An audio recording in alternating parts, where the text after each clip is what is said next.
Okay, looks like we're beginning. I'd like to start and introduce this video, this proof for the existence of God, by asking an actual very interesting question. What is a work of art? It might seem strange, but we'll get into it. A work of art, when you actually think about it, really, like in any sport or activity, is something that exceeds the limits of what has been done before. The 4-minute mile, for example, or anything like that. The moment in which someone or something surpasses another, it makes a manifest example of a reality without limits. God is that reality without limits. Everything else is a picture of that divine truth. And therefore, what we're going to do now is do something that many theists, evidentialists don't believe is possible, proving the existence of God mathematically, logically. That's why they're evidentialists. And of course, you, if you be an atheist, also think this is impossible. But let me say something very clear before we get into it. The hardest thing about proving the existence of God isn't the proof. It's making it accessible and comprehensible to anyone who is willing to go ahead and study it from beginning to end. With that stated, slide 1.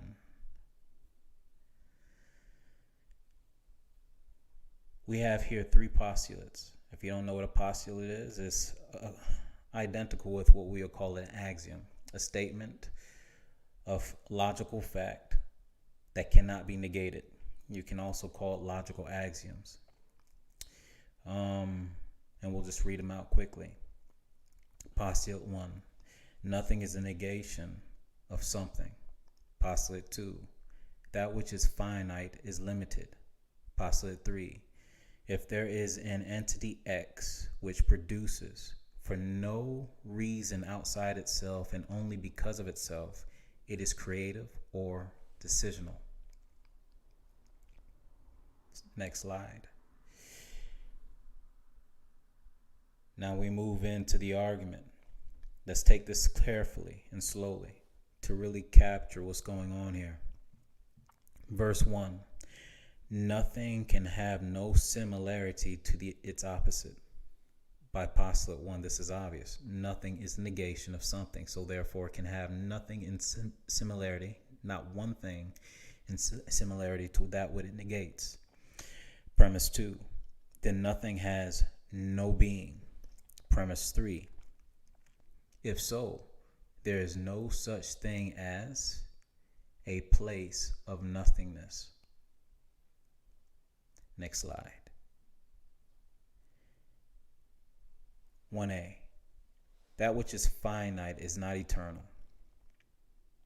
2a, since there is no empty space. By 3, then there is an eternal reality sans finite affairs, i.e., since finite affairs had at one point no existence. By a1. 3a, since there is no limit to this reality. By 1a and 2a, it is infinite. Now, 1b, that which is perfect in value. 2b, the longer perfection can maintain its perfection, the greater the value. 3b, the greatest value is that which lasts without end. By 2b, direct conclusion. 4b, by 1b, 2b, 3b, the eternal is the only perfect in value. Corollary.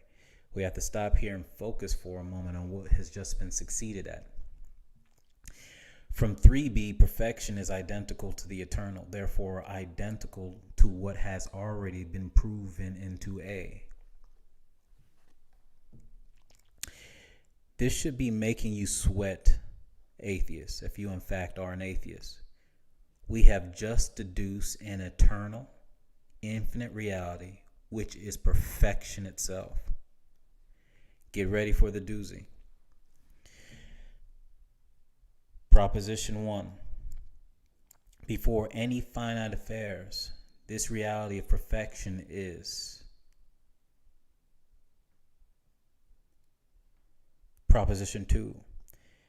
Finite affairs cannot make themselves, since they would have to be prior to their existence. Contradiction. Proposition 3. Then this eternal perfection brought forth into existence finite affairs. Proposition 4.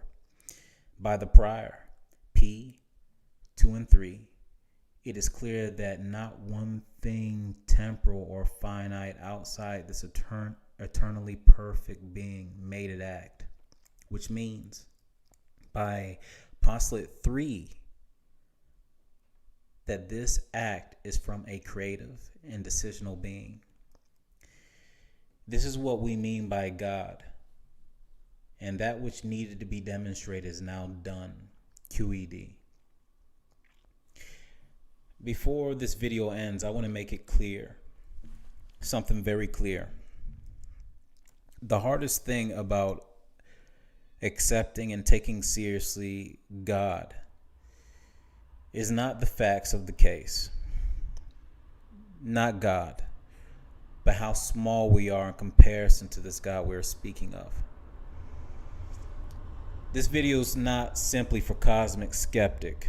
There's a reason why I didn't speak to him completely, because his name, his moniker, if you will, that he uses to talk about himself is a description of you, unbeliever. For God is more than cosmic, but anytime your unbelief comes against God, by definition, you come against everything he has created. Christians, theists, all we've done since the beginning is to give you reasons to believe.